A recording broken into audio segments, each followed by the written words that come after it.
Hello there, and welcome to Byzantium and the Crusades. My name is Nick Holmes, and this is a podcast series that looks at the Crusades from the Byzantine angle. In previous episodes, we've heard about the Battle of Manzikert and the fall of Byzantium within the space of 10 years, from superpower to super weak. We've heard how the dynamic Byzantine emperor, Alexius Comnenus, begged the Pope to save Byzantium from the Turks. We'll now hear how this led to the First Crusade, one of the most extraordinary military expeditions in history. As before, I'll read extracts from my book called The Byzantine World War, which was published last year in 2019 and is available at Amazon and most retailers. So, let's go. Hope you enjoy it.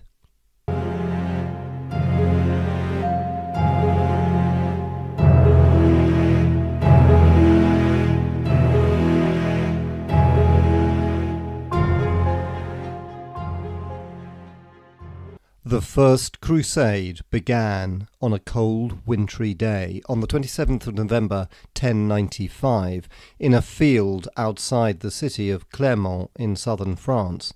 Pope Urban II delivered a passionate sermon that set the Christian West alight with crusading fervour. No record of his exact words has survived, but we know that the main subject he spoke of was the need to liberate the Eastern Christians, as he called the Byzantines, from the brutal subjugation of the Turks. Although his exhortation went beyond recovering the land lost to the Seljuks to reconquering the Holy Land, and even the sacred city of Jerusalem, lost nearly 500 years ago to the Arabs, the emphasis was first and foremost on saving the Byzantines from rape, pillage and slaughter by the Turks, as this account of his alleged words shows. Quote, "A race absolutely alien to God has invaded the land of the Christians, has reduced the people with sword, rapine and flame, and they cut open the navels of those whom they choose to torment with loathsome death, tear out their most vital organs and tie them to a stake, drag them around and flog them before killing them as they lie on the ground with all their entrails out. What shall I say of the appalling violation of women, of which it is more evil to speak than to keep silent?" End quote. His sermon was the highlight of a grand ecclesiastical council that he had called to reform the corrupt Latin Church. Urban wanted to find a cause to re-establish papal authority in a world that was increasingly questioning the role of the medieval church. That cause would be a holy war. Urban's words hit home. Within weeks they became the talk of Europe and unleashed an extraordinary mix of emotions, beliefs and hopes that persuaded well over 100,000 men and women to leave their homes for what must have seemed a crazily wild adventure in lands about which the vast majority had no experience or understanding. One of the most unexpected aspects of the First Crusade was its broad appeal across the whole social spectrum of medieval Europe.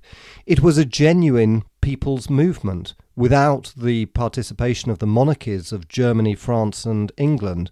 In the second half of 1096, thousands of men, women and even whole families drawn from across Europe set out for the East. Two entirely separate crusading movements converged on Constantinople. The first was the so-called People's Crusade, and the second was a huge feudal army led by some of the greatest of the European nobility. The first to reach Constantinople in the summer of 1096 was the People's Crusade, of which Peter the Hermit was the main leader. The Byzantine Emperor Alexius Comnenus was appalled at the sight of this when it appeared before the walls of Constantinople. It was the exact opposite of what he'd hoped for. Instead of a disciplined military force, such as Robert of Flanders' 500 knights, he looked in horror at a huge rabble of peasants with a sprinkling of knights. Inspired by preachers such as Peter the Hermit, this mob is best remembered for the extreme brutality with which it massacred German and French Jews before setting out for Byzantium in what has been called the First Holocaust.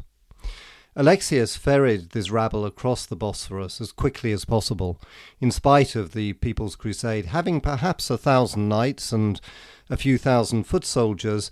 When it advanced on the Turkish stronghold of Nicaea, it was annihilated by Kilij Arslan's Turkish warriors, peppering the mass of peasants with arrows before charging home with swords and maces. The slaughter was on such a scale that a Frankish observer later recorded that the corpses of these very first Crusaders were so numerous that they created, quote, I will not say a mighty ridge or hill or peak, but a mountain, so huge was the mass of bones, end quote. However, the second wave of Crusaders was quite different. It consisted of the feudal armies of some of the greatest nobles in Europe. The most important of these were Raymond of Toulouse, Godfrey of Bouillon, Baldwin of Boulogne, Hugh of Vermandois, Robert of Normandy, Robert of Flanders, and Stephen of Blois. This overwhelmingly Frankish army was joined by the battle-hardened Normans of southern Italy, who were to play a crucial role in the crusade, led by Bohemond of Taranto and Tancred of Hauteville. The whole force is estimated to have numbered at least 80,000 people, of whom probably over half were knights and foot soldiers, with the rest non-combatants, since most of the Crusaders travelled with their wives, families and retainers. This was exactly the type of force which Alexius had been hoping for, although the sheer size of it far exceeded his expectations. Nevertheless, he saw his opportunity and seized it, organising excellent logistical support for the huge numbers that poured into the western provinces. He showered the Frankish nobility with gifts and required them to swear oaths of allegiance to him. Impressed by the size and splendour of Constantinople, the Franks and even Byzantium's former enemies, the Normans, who had been fighting Alexius only 10 years earlier, accepted his authority. Indeed, overawed by Constantinople, one crusader remarked, quote, "Oh, what a noble and beautiful city is Constantinople! How many monasteries and palaces it contains, constructed with wonderful skill! It would take too long to describe all the wealth that is there of every kind, of gold, of silver, all types of clothes and holy relics," end quote. The first target for the Crusaders was Nicaea. This was Kilij Arslan's capital and had of course been the third city of Byzantium after Constantinople and Antioch. But the problem was not just Kilij Arslan's Turkmen army, but the city walls, which were second only to those of Constantinople. 5 kilometres long and punctuated with 100 towers as well as a double ditch, they were almost impregnable. As one Frank wrote, quote, "Skillful men had enclosed Nicaea with such lofty walls that the city feared neither the attack of enemies nor the force of any machine," end quote. However, the sheer size of the Crusader army impressed the Turks. Kilij Arslan felt forced to travel east to gather a larger force to face the Crusaders, and in May 1097 he returned. Advancing out of the hills to the south of Nicaea, thousands of Turkish cavalry poured towards the Crusaders. Based on their experience of the People's Crusade and the weak Byzantine forces they'd faced, the Turks were fairly contemptuous of the Frankish knights and charged the first group of Crusaders they met head-on. These were Raymond of Toulouse's knights.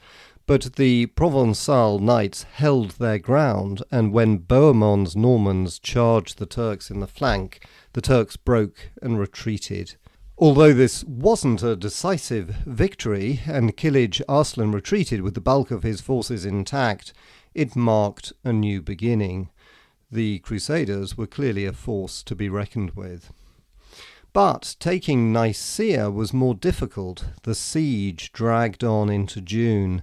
Its walls were impossible to scale, and although the Crusaders tried to dig tunnels underneath them, hoping to cause their collapse through sapping operations, these attempts failed. Starving the city into submission seemed to be the only solution. But there was a major obstacle to this. The western edge of the city bordered the great Ascanian Lake, allowing the Turks to ferry supplies into the city in small boats. The lake was too large to be patrolled, and anyway the Crusaders had no boats, so the siege looked set to last for many more months. And in the meantime, news reached the Crusaders that Kilij Arslan was organising a huge Turkmen army recruited from across the whole of Anatolia to relieve the city. Some of the Crusaders started to wonder whether the crusade would end at Nicaea. However, on the Byzantine side, the Emperor Alexius had not been idle. Recovering Nicaea was central to his aim to recover at least part of Anatolia from the Turks, and to achieve this he came up with one of his most resourceful stratagems. This was a plan to haul Byzantine boats 20 miles overland from the coast to the Ascanian Lake. This allowed the small Byzantine army that accompanied the great host of Crusaders to launch an attack on the unprotected lakeside of the city. Before this, Alexius's general, Manuel Bitumites, had secretly sent envoys into Nicaea to start negotiations with the Turks, guaranteeing their safety if they surrendered. It should be remembered that the majority of its inhabitants were Greek-speaking Byzantines who wanted not just to return the city to the empire, but to save themselves from the inevitable pillage of the city and slaughter of at least some of its inhabitants should the Crusaders break through the walls. Therefore, they managed to smuggle Alexius's general Manuel Bitumites into the city with a crucible, which was a document signed by the emperor in gold letters, promising the Turkish garrison not only safe passage, but even a reward of money if they surrendered the city.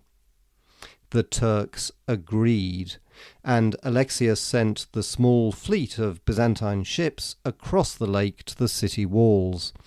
The Turks surrendered to the Byzantine soldiers, disembarking from their ships. Alexius, worried that his secret agreement with the Turks might meet with the Crusaders' disapproval, even staged a mock attack on the walls facing the lake where his troops had landed. A Byzantine standard was soon raised on these walls as the Crusaders were independently attacking the landward walls, and to the sound of trumpets and horns the city was proclaimed captured by the emperor. The capture of Nicaea was a triumph for Alexius. But for the Crusaders, it was only the very beginning of their expedition.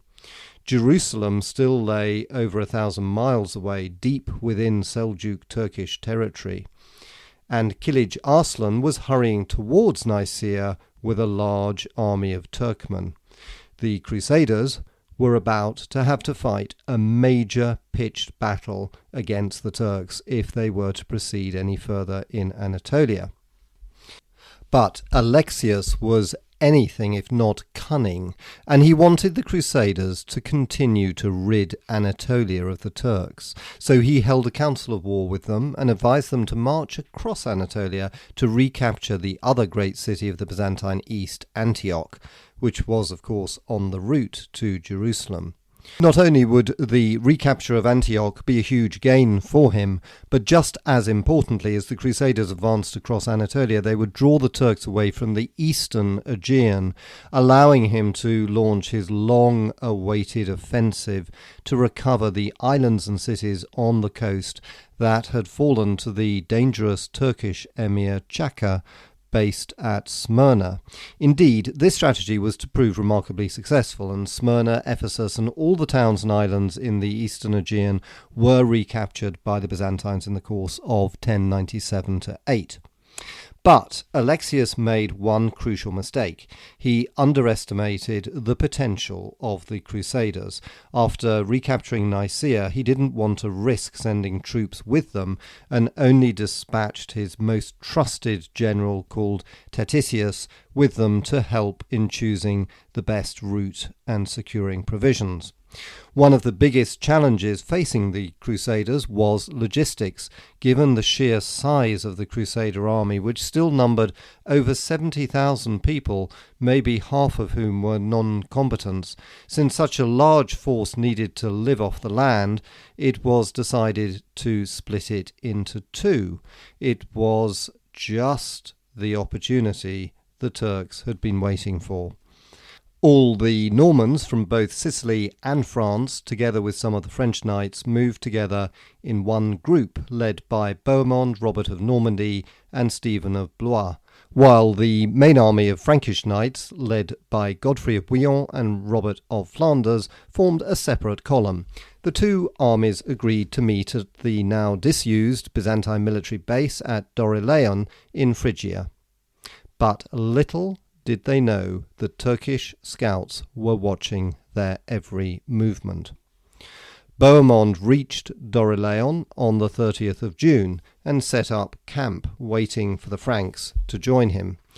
He was held in high respect by the Crusaders, and even the Byzantines were in awe of their erstwhile enemy, as Anna Komnena recorded, quote, Bohemond's appearance was, to put it briefly, unlike that of any other man seen in those days in the Roman world, whether Greek or barbarian. The sight of him inspired admiration, the mention of his name terror. End quote. On the morning of the 1st of July, a few hours after dawn, a huge number of Turkish horsemen came into view. One eyewitness said there were 360,000 of them, but this is obviously a wild exaggeration. Nevertheless, the Turkmen army probably approached almost the size of that commanded by Alp Arslan at Manzikert, numbering up to perhaps 30,000. Facing it stood less than half of the Crusader army, some 15,000 Norman knights and foot soldiers. Kilij Arslan launched a brutal attack against the Normans as they hurried to form a battle line. One of Bohemond's soldiers recorded that, quote, the Turks began all at once to howl and gabble and shout, saying with loud voices in their own language some devilish words which I did not understand, screaming like demons, end quote. It was Bohemond's finest hour, as medieval minstrels would sing for centuries to come. He was everywhere organising the defence. The Normans fell back to a nearby stream, and Bohemond kept his soldiers in a tight formation around it. He grouped the foot soldiers and knights together, ordering the knights not to break ranks and charge the Turks. Crossbowmen picked off the Turkmen cavalry. Behind the mass of heavily armed knights and infantry he set up a camp where all the women and children were grouped, tending to the wounded and bringing water from a nearby stream to the soldiers in the front line. The Normans were battle-hardened veterans and probably the finest soldiers in Europe. They resolutely faced wave after wave of Turkish horsemen. While some of the Turks tried to hack their way through the Norman line, the majority turned round, releasing their arrows and riding off. But the Normans didn't break formation. The dense mass of Norman infantry and knights stood firm, while crossbowmen and archers shot the Turkish horsemen down. For half a day the Turks surged against the mass of Normans until a small group broke through into the Norman camp. One Crusader recalled the panic of the non-combatants, quote, the Turks burst into the camp in strength, striking with arrows from their horn bows, killing pilgrim foot soldiers, girls, women, infants and old people, sparing no one on grounds of age. Stunned and terrified by the cruelty of this most hideous killing, girls who were delicate and very nobly born were hastening to get themselves dressed up, offering themselves to the Turks so that at least roused and appeased by love of their beauty, the Turks might learn to pity their prisoners. End quote. But the Turkish attack was beaten off. In desperation, Bohemond sent messenger after messenger to the Second Crusader army, asking it to come to their rescue. Eventually, as the Turks were preparing for the attack they hoped would finally break the weary Normans, the French Crusaders arrived. a mass of French knights charged the Turks in the flank. At the same time, the papal legate, Bishop Adhemar of Le Puy, led a group of Provençal knights round the back of the mass of Turkish horsemen. Like most bishops, he came of knightly stock and could understand a battlefield. Raising his sword, he charged into the back of the Turkish army. The Turks, attacked on all sides, broke and fled in panic. Bohemond's Normans surged forward. Even the fast Turkish ponies couldn't get their riders away fast enough from the Crusaders' swords. The Turks were slaughtered as they fled. Their camp was captured. Kilij Arslan escaped, humiliated and defeated. As a Norman soldier recorded, quote, "The Turks fled very fast to their camp, but they were not allowed to stay there long, so they continued their flight, and we pursued them, killing them for a whole day," end quote. While the Crusaders had won a resounding victory, they were still impressed with the Turks' courage, as one Crusader recounted, quote, "You could not find stronger or braver or more skillful soldiers than the Turks," end quote. The Battle of Dorylaeum marked a turning point. For the first time, the might of the Seljuk Turks had been stopped in its tracks. The Crusaders had come of age.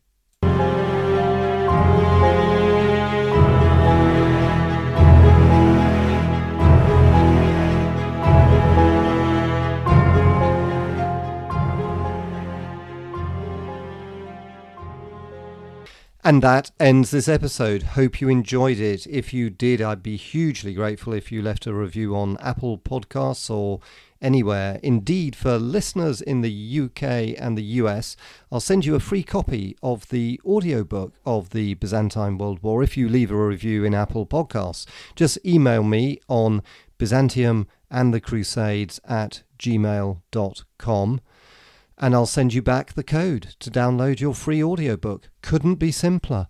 And in the next episode, we'll hear how the Crusaders got on as they marched into the heartland of Islam.